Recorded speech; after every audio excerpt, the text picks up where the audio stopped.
My fiancé demanded, "Sell your car to bail my sister out of jail, or we're done." I replied, "We're done." I kept the car and the engagement ring. 3 days later, she was begging for me back because her sister stole her identity instead. I, 31 male, just ended my engagement over a phone call that lasted exactly 3 minutes. Still processing it, honestly. My fiancé and I have been together for 4 years, engaged for 8 months. Wedding was supposed to be next spring. Past tense on all of that now. Her sister got arrested Friday night. DUI, third offense, plus some other charges I don't fully understand. Bail was set at $15,000. Her sister's been a mess for years.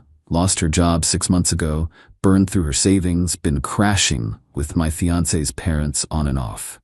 Saturday morning, my fiancé called me crying. Her sister needed bail money. Her parents couldn't afford it. Could we help? I said we could pitch in maybe $1,000, but $15,000 was way beyond our budget. We're saving for the wedding and a down payment on a house. That's when things got weird. "You could sell your car," she said. My car. A 2019 Dodge Challenger I bought 2 years ago. Saved up for 3 years to afford it. It's not some luxury vehicle, but it's mine, paid off, and worth about $28,000 according to recent quotes. "You want me to sell my car to bail out your sister?" It's just a car. Family is more important. It's how I get to work, and it's my car that I bought before I even met you. "So you're saying your car is more important than my sister's freedom?" The manipulation was instant, but I stayed calm. "I'm saying I'm not selling my car. We can help with $1,000 if you want to put together money from other family members, but that's it." Silence. Then, "If you don't do this, we're done.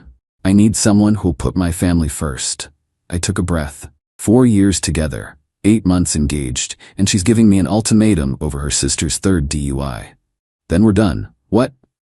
"We're done. You can pick up your stuff from my place this week. I'll leave the engagement ring on the counter." She started backtracking immediately. "Wait, I didn't mean..." "Yeah, you did. You meant it. We're done. Bye." Hung up, blocked her number, sat there for about 10 minutes just processing. Then I took the engagement ring, cost me $4,200 saved for months, and put it in my safe. No way I'm leaving that on the counter.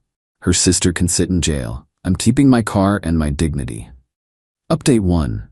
5 days later. Well, that escalated in ways I didn't expect. After I blocked my ex-fiancée, she showed up at my apartment Sunday morning with her mom. I didn't let them in. Talked through the door. Her mom started with the guilt trip. "How can you abandon her like this? After 4 years, over money?" I didn't abandon anyone. She gave me an ultimatum. I chose. Her sister is in jail for her third DUI. That's a choice she made. My ex was crying. "Please, can we just talk about this?" "No, we're done. Come by tomorrow between 5-7 p.m. to get your things. Come alone." Her mom, "You're a selfish, heartless man. She deserves better." "Probably. She can go find it." They left. I went back inside and started boxing up her stuff, clothes, toiletries, a few books and kitchen items she'd slowly migrated over. Not much since we didn't live together. Thank God we didn't live together. Monday evening she came by, alone surprisingly. Looked like she hadn't slept. "Can we please talk about this?" "Nothing to talk about. Your stuff's by the door." I made a mistake. I was panicking. My sister's in trouble and I wasn't thinking straight. "You were thinking straight enough to give me an ultimatum. I didn't think you'd actually break up with me." That floored me. "You literally said we're done if I didn't sell my car." I was upset. People say things when they're upset, and people have to live with the consequences of what they say. She tried a different angle. "What about the wedding? We've already put down deposits. That's your problem now.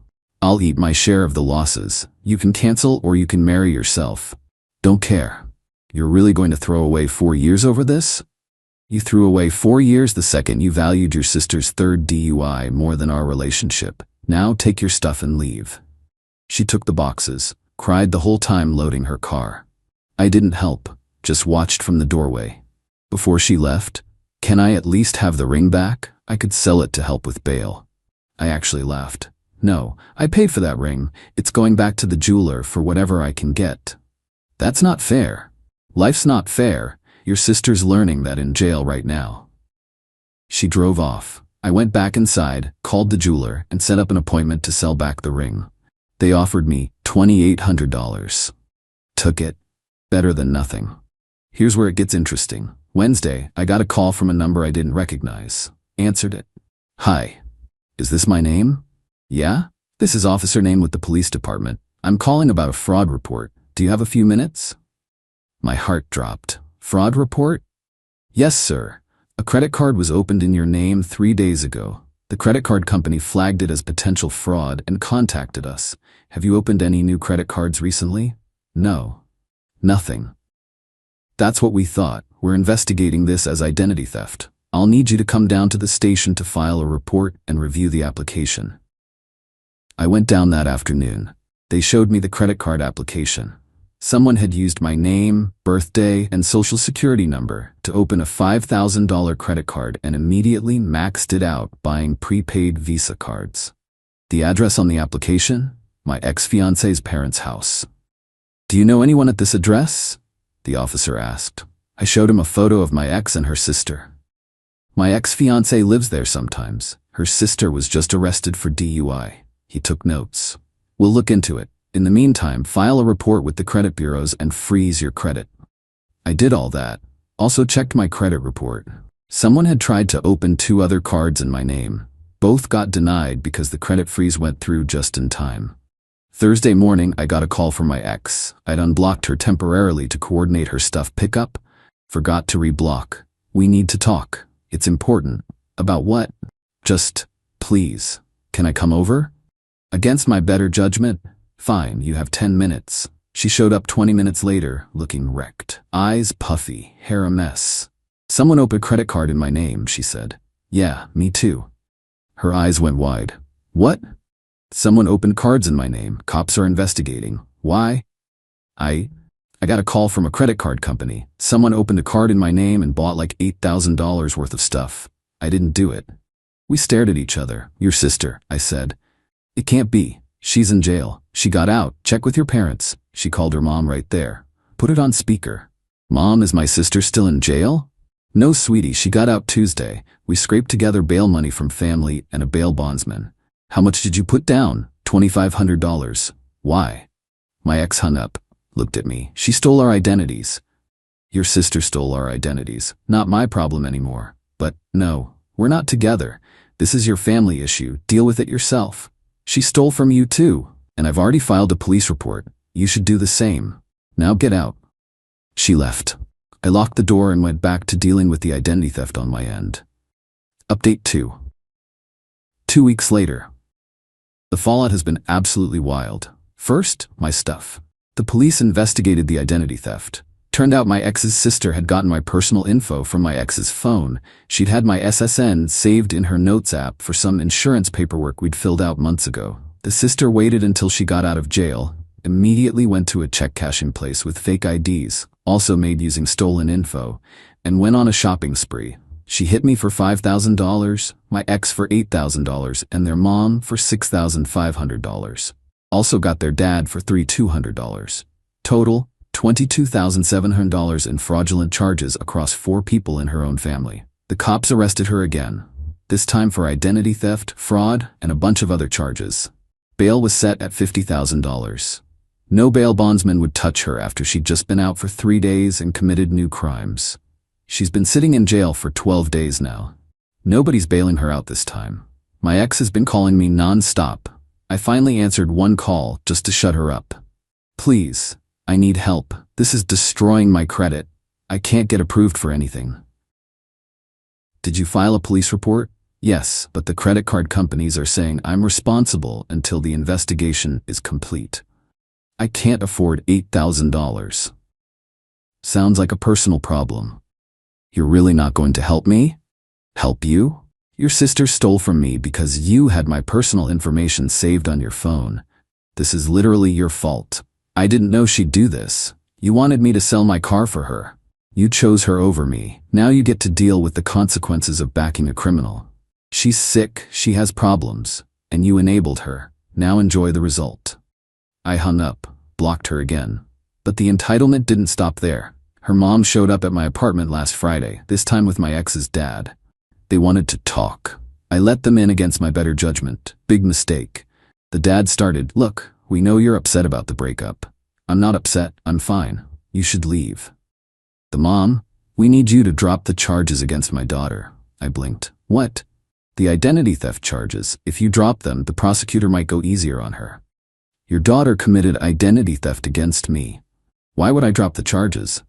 Because she's family. She made a mistake. She's not my family, not anymore. And it wasn't a mistake, it was a crime. Multiple crimes. The dad tried to look intimidating. You know, if you just sold your car like she asked, none of this would have happened. I actually laughed. So this is my fault? You made a choice that led to this situation. No, your daughter made a choice to commit crimes, multiple times. Third DUI, identity theft, fraud. Those are her choices. I made the choice not to enable her. Big difference. The mom started crying. Please. She's my daughter. She needs help, not jail. Then you should have gotten her help after the first DUI, or the second. Instead, you kept bailing her out and teaching her there are no consequences. Well, now there are. You're a cruel person, the dad said. I'm a person who doesn't let criminals steal from me without consequences. Now get out of my apartment. They didn't move. Get out, or I'm calling the cops. They left, but not before the mom said, I hope you can live with yourself knowing you destroyed this family. Your daughter destroyed your family. I'm just refusing to be a victim. After they left, I called the prosecutor handling the case, told them about the visit and the request to drop charges. They said they'd note it and advised me to get a restraining order if the contact continued. It did. My ex texted from a new number. My parents took out a loan to cover my credit card bills. They're underwater now because of you. I replied, because of your sister. Block this number. Her, we were going to get married. Doesn't that mean anything? Me, we were going to get married. Past tense. You chose your criminal sister over me. That meant something. Her, I made a mistake. How many times do I have to apologize? You can apologize all you want. Doesn't mean I have to accept it or take you back. We're done. Move on. I can't move on. I love you. You loved my car more, or at least you loved your sister more than both of us. Enjoy that choice. Blocked the new number. Yesterday I got an email from her, long, rambling, talking about all our good times together, how she made one mistake in a moment of panic, how I'm throwing away something beautiful over pride. I replied with one sentence. You gave me an ultimatum. I chose. Stop contacting me.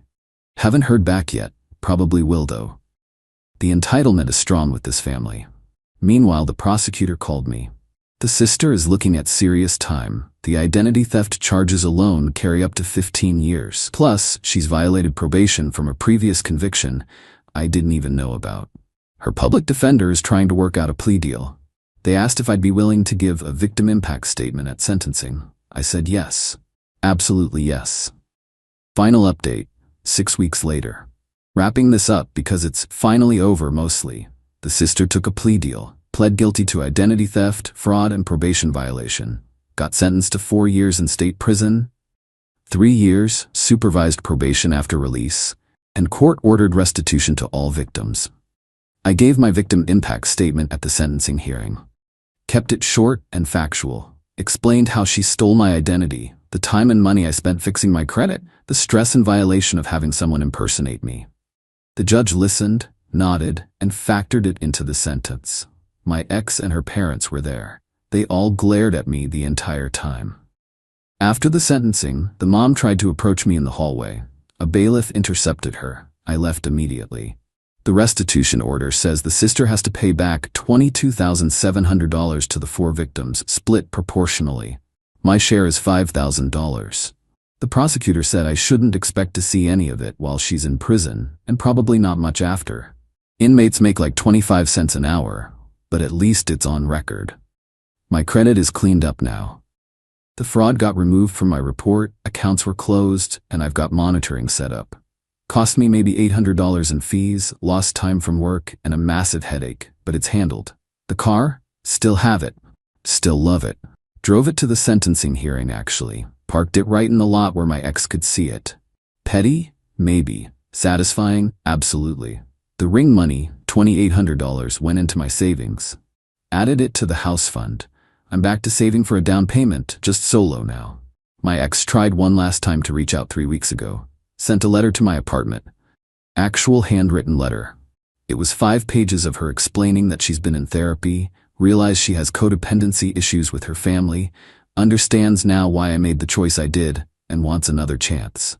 I read the first page, threw the rest in the shredder. Sent her a text from a Google Voice number. I've read your letter. I'm glad you're getting help, but we're not getting back together. Ever. Stop contacting me. This is your final warning before I file for a restraining order. She replied, I understand. I'm sorry for everything. I hope you find happiness. Finally, acceptance. Haven't heard from her since. Haven't heard from her parents either. Think they finally got the message. As for me, I'm doing fine. Better than fine, actually. The whole situation taught me that I have a backbone I didn't know was that strong. I made a choice in the moment and stuck with it, even when people tried to guilt trip me, manipulate me, and blame me for other people's crimes. Some people think I'm heartless for not selling my car, that I could have prevented all this if I'd just helped out. Those people are idiots. If I'd sold my car, the sister would have gotten out of jail, probably committed more crimes, and I'd be out a car with nothing to show for it. The identity theft might have still happened. Who knows? Addicts and criminals don't stop being addicts and criminals because you enable them one more time. I would have set a precedent that my ex could use her family to manipulate me into whatever. The marriage would have been a disaster.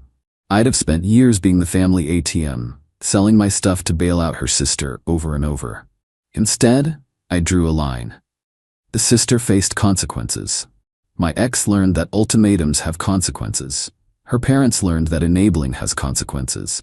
And I learned that I'm better off alone than with someone who'd choose their criminal sibling over their partner. I've started dating again. Nothing serious yet. Taking it slow. But I'm optimistic. Funny thing, my coworker set me up on a blind date last weekend. Nice woman, works in accounting. We got coffee. She asked about my car. We'd met in the parking lot. I told her I'd had it for 2 years, loved it, worked hard to buy it. She said, that's great. I'm big on people having their own things. Independence is attractive. We've got a second date next week. So yeah, kept the car, kept my self-respect, lost a fiancé who wasn't worth keeping anyway. The sister's in prison. My ex is dealing with the fallout of her choices. Her parents are paying off loans they took out to enable their daughter. And me? I'm good. Credit's clean, car's running great, and I'm moving forward. Sometimes the trash takes itself out. You just have to let it.